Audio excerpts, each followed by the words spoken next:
Já tem um tempo que a gente não fala de Titans aqui no canal, mas não tem como a gente esquecer a decepção que foi a segunda temporada, que tinha tudo pra evoluir a série em todos os aspectos, mas que se mostrou um verdadeiro regresso. São vários os fatores que levaram a segunda temporada a ter uma queda tão abrupta de qualidade assim, mas tem um que me chama muita atenção e que eu acho que é o principal fator que fez a segunda temporada de Titans ser tão decepcionante, que foi justamente a necessidade constante da série se provar como uma produção adulta da DC. Foi isso que fez os personagens andarem em círculo por 13 episódios muito arrastados, que fez a gente não gostar do que a gente estava vendo e ficar realmente decepcionado com aquele final, que foi realmente um final bem ruim. Mas eu acho que Titans ainda tem salvação se ela buscar inspiração no lugar certo, mas antes de contar como que Titans pode se salvar, eu preciso comentar o complexo do super-herói adulto. Nos anos 80, os quadrinhos ainda eram vistos como coisa de criança. Tudo foi alterado quando os 4 pilares da nona arte foram lançados: Maus, Watchmen, Cavaleiro das Trevas e Piada Mortal. Mas isso é história batida. Todo mundo já ouviu 1000 comentários sobre essas histórias e eu não vou cair em repetição aqui. Eu quero comentar justamente em cima da obra que, na minha opinião, gerou o maior defeito narrativo da DC até hoje. Cavaleiro das Trevas é a melhor obra do Frank Miller, isso sem entrar em qualquer discussão social. O tom quase apocalíptico da premissa, o sarcasmo político, a descrença em instituições, isso tudo ao mesmo tempo foi fruto e semente do cinema de ação dos anos 80 e 90 e também influenciou diretamente várias releituras de personagens gigantes da Marvel e da DC, como o Logan Justiceiro, e o próprio Batman constantemente volta nesse espectro de Cavaleiro das Trevas. A necessidade de se validar constantemente como adulto através da violência e pela tragédia dos personagens virou quase uma exigência a ser preenchida em toda obra que trata de super-heróis hoje em dia, ainda mais se tratando do clássico super-herói americano. A gente viu explodir isso recentemente em Batman vs Superman, com o Snyder afundando um projeto até interessante de Liga da Justiça, simplesmente por querer forçar demais o selo de filme adulto. Saindo dessa contextualização aqui, eu acho que o principal erro de Titans foi justamente se pautar nessa necessidade de ser dark, entre aspas. Desde o primeiro trailer a gente viu o Robin ganhando uma abordagem extremamente violenta, as lutas se validavam simplesmente pelo sangue jorrando,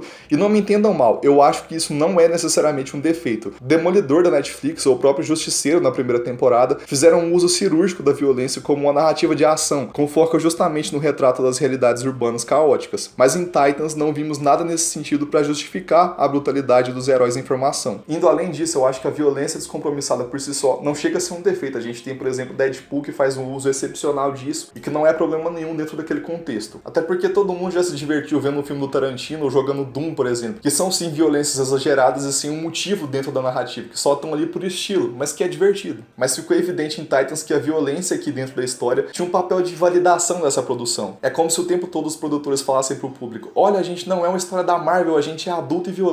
E se isso fosse mantido só na primeira temporada, virando um tema de releitura na segunda temporada, seria sensacional, porque assim ia funcionar como um motor de crescimento dos personagens como jovens e como super-heróis. Mas esse tom forçado de maturidade implacável virou uma bomba relógio que explodiu na reta final da segunda temporada. A narrativa entrou num loop de violência física e emocional que pesou o clima ao ponto de puxar para baixo o próprio ritmo da série. E sim, eu sei que as ameaças são necessárias para contar boas histórias de super-heróis, porque os vilões são parte integral da lógica de criar um super-herói. Os dramas pessoais, as incertezas, os traumas, as inseguranças, tudo isso cria personagens que são identificáveis e que faz a gente torcer por eles ao longo da história. Mas para isso ser eficaz, tem que ser dosado e bem utilizado dentro da história. Ainda mais se tratando de obras que se baseiam em super-heróis, que querem contar histórias sobre pessoas que vestem mantos que ainda representam valores positivos pra gente. A gente quer torcer por eles porque a gente acredita e confia neles. Mas o que a gente vê nas 2 temporadas de Titans são heróis que ainda não salvaram ninguém até hoje, que ainda não representam nada de positivo para a sociedade e que muitas vezes representam apenas riscos para as pessoas que estão ao redor deles. Mas agora eu vou tentar provar que não é impossível você evoluir essa mesma narrativa de Titans e conseguir consertar ela para as próximas temporadas. Até porque as 2 obras que eu vou citar aqui trabalham personagens desse mesmo universo, apesar de em versões diferentes, que tem uma dinâmica até parecida, mas que conseguiram um êxito muito maior por conseguirem evoluir a sua narrativa e pensar em temas que Titans nem tocou até agora. A primeira delas é justamente Jovens Titãs. Todo mundo da nossa geração que cresceu com essa animação ama ela até hoje e pode rever tranquilamente porque o roteiro foi feito pensando em várias faixas etárias. Para não me estender demais, eu vou centrar minha análise no Dick, que é o protagonista, entre muitas aspas, dessa produção aqui. Essa versão do Robin aqui tem alguns dilemas parecidos com o Robin de Titans. Ele tem dilemas parecidos sobre a forma como ele vai atuar longe da sombra do Batman. Ele é um guerreiro por essência, então ele é alguém que vai sim recorrer à violência para salvar o mundo. E o fato de ele ser um jovem que tem que lidar com o fardo de liderar outros jovens, que estão todos aprendendo e crescendo juntos, eleva muito mais a urgência da jornada dele. Mas em nenhum momento a narrativa de Jovens Titãs negligencia os outros membros da equipe pra focar só no Robin, até porque pra gente ver ele crescer como líder, a gente tem que ver os outros Titãs evoluírem junto com ele. Esse crescimento, por ele ser orgânico, a gente confia mais no Robin, a gente vê que ele tá se tornando adulto de fato. Ele consegue ajudar os seus amigos a se tornarem pessoas melhores e heróis melhores, e consequentemente ele cresce como pessoa e como super-herói. E o roteiro dessa obra nunca esquece o seu papel de entretenimento, entregando sempre ótimas doses de humor e de ação, só que quando o circo se fecha no arco de algum vilão, como o Slade ou o próprio Trigon, o drama cai como um avalanche, porque há muito mais contraste entre os bons momentos que a gente tem com os personagens e a tragédia que é iminente. Então os nossos risos e empolgação dão lugar a angústias e tristezas muito mais intensas. Nessa versão aqui, o arco do Dick com o Slade é muito mais aflitivo, mais pesado, mais angustiante do que Titans, e sem ficar maçante e chato que nem foi acompanhar aqueles 3 episódios do Dick sofrendo pra vencer o Slade, sendo que não era uma ameaça tão grande assim se ele simplesmente conseguisse conversar com seus amigos. Porque em Jovens Titãs, primeiro a gente cresce com os personagens, cada vilão da semana que eles enfrentam e vencem é um degrau a mais no crescimento deles, e a dinâmica que a gente vê no andar da jornada é muito importante pra gente valorizar eles como personagens e criar um afeto genuíno por eles. E quando eles vão pra batalha final, isso tudo ganha muito mais peso, mais intensidade, e a gente tá investido junto com eles pra realmente vencer aquela ameaça como se a gente estivesse junto com eles ali. E é isso que uma narrativa de herói tem que fazer, a gente tem que estar envolvido pra torcer pelo herói e ter um motivo pra gente sentir que tá sendo desafiado pelo vilão. A outra obra que eu quero trazer aqui é justamente Doom Patrol, a série irmã de Titans, que inclusive divide o mesmo universo ocasionalmente, mas a gente não tem uma confirmação oficial e clara de como que essas duas obras se relacionam. É uma história essencialmente trágica, mas nunca deixa de ser divertida e intrigante. Em todos os episódios de Doom Patrol a gente acompanha diferentes dinâmicas dentro da equipe e a gente conhece todos os lados desses personagens, a gente ri junto com eles de uma forma bem genuína mesmo. Dessa forma, quando a gente conhece as verdades sobre os passados deles, a gente sente uma empatia muito real, porque a gente tá próximo deles. E eu vou focar minha análise de Doom Patrol na minha cena favorita da primeira temporada, que é a cena em que o Larry canta. Larry, nosso querido homem negativo, esse nome é bem representativo pra ele inclusive, mas basicamente aquela cena dele no cabaré da Rua Dene cantando é muito emblemática e tem um simbolismo muito grande pra narrativa geral de Doom Patrol, e eu acho que essa cena pode passar uma mensagem muito valiosa pra Titans. O Larry é um ex-piloto da Força Aérea estadunidense que tinha uma família padrão, vivia ali no subúrbio e que era considerado um símbolo de masculinidade dos anos 50, mas o Larry secretamente era homossexual e vivia um romance proibido com o John, um outro piloto da mesma base. Para aumentar a tragédia, ele foi vítima de um acidente com uma entidade extradimensional de energia pura. A vida do Larry foi tão destruída de formas tão diferentes que a gente entende o porquê dele ser tão fechado e tão isolado boa parte da temporada. Ele tinha todos os motivos do mundo para sentir medo de se assumir e viver num estado constante de depressão, mas é justamente o afeto pela sua nova família que o leva a se desafiar sempre e ajudar quem importa para ele de verdade. A gente chega no episódio 8, o episódio da Rua Dene, uma forma de existência não binária que se manifesta como um lugar e não como uma pessoa. Dene basicamente abriga todos aqueles que foram excluídos e se sentem aberrações para a sociedade comum. Eles são literalmente caçados por uma organização secreta que prega como o único padrão possível, o padrão heterossexual cristão, e justamente na Rua Dene, o Larry encontra Marwa Lee Carropt, um jogo de palavras genial para falar que moralidade corrompe, uma drag que divide um certo histórico com o nosso piloto, e os dois dividem essa cena que pra mim é a melhor do episódio.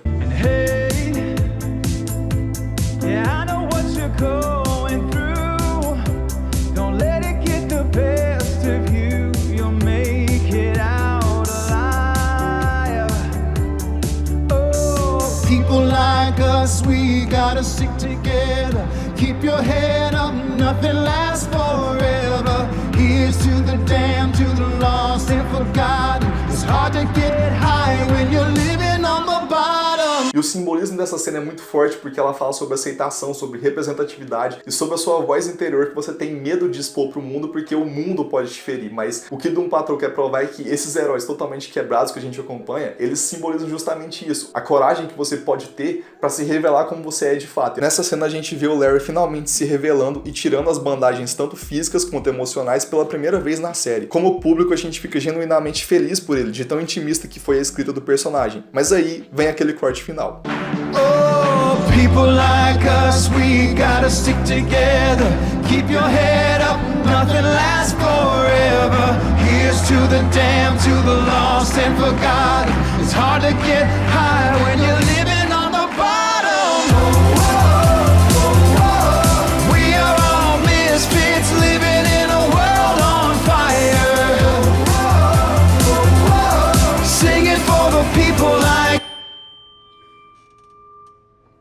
e esse silêncio seco entra como um soco e toda alegria se transforma numa tristeza profunda. Isso que a gente sente aqui é o impacto da construção incrível de Doom Patrol. Essa escrita de personagem tão profunda e tão intimista é o que faz a gente sentir tanta empatia por personagens que essencialmente podem até não ser parecidos com a gente, mas que em algum grau eles nos representam de alguma forma. Por isso que Doom Patrol é uma série pra todo mundo, e que todo mundo devia ver e discutir sobre essa série que é impecável. A gente presencia na temporada muitas idas e vindas dos personagens, muitos loops emocionais que a gente já ficou inserido na nossa vida cotidiana.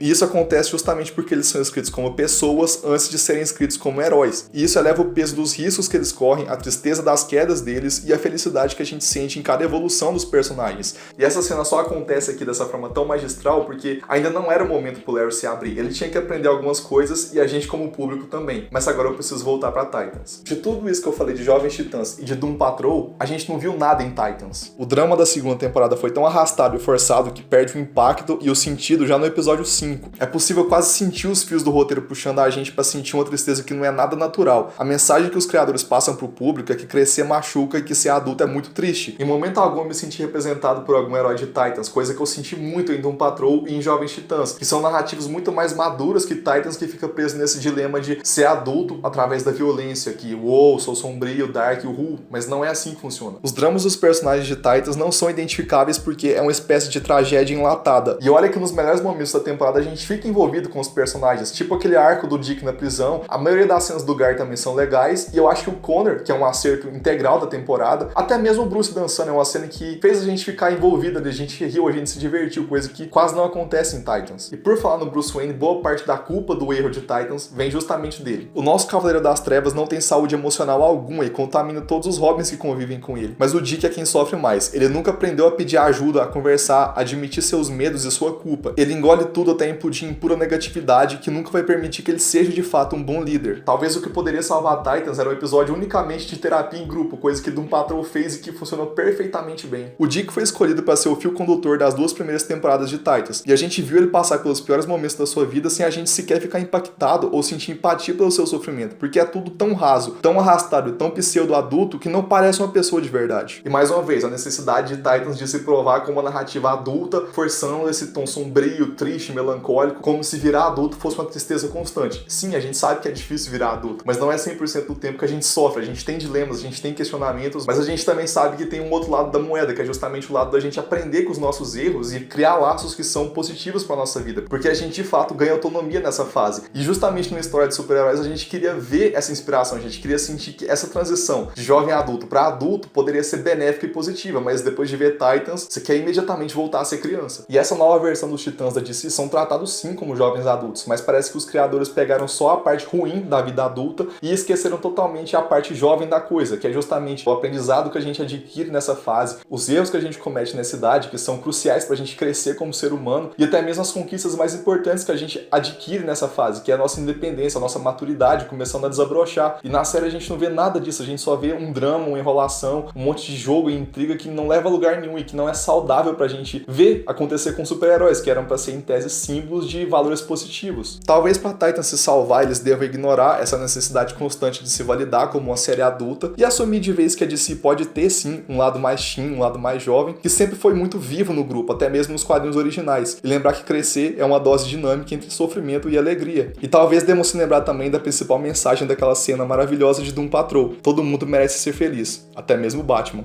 Eu acho que eu fiquei pensando bastante sobre Titans nessa quarentena, porque eu ainda não superei tudo que eu senti de ruim naquela temporada, a decepção que foi ver tantos personagens que eu amo tanto ficarem tão estagnados naquela narrativa que não ia pra lugar nenhum. Eu acho que eu fiquei pensando demais e comparando com Doom Patrol e com Jovens Titãs. Chegou nesse vídeo aqui, não sei se vocês gostaram. Então se vocês gostaram desse vídeo, desse formato aqui também, deixa seu like, deixa nos comentários aqui a sua opinião, se inscreva no canal, ativa as notificações e até a próxima. Tchau!